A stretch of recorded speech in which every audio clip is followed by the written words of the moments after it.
Ci siamo allora? Sempre, ci siamo.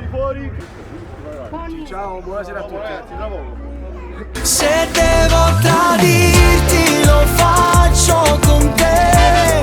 Non c'è un'altra donna più bella per me.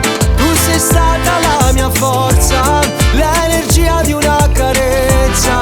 Hai cacciato la tristezza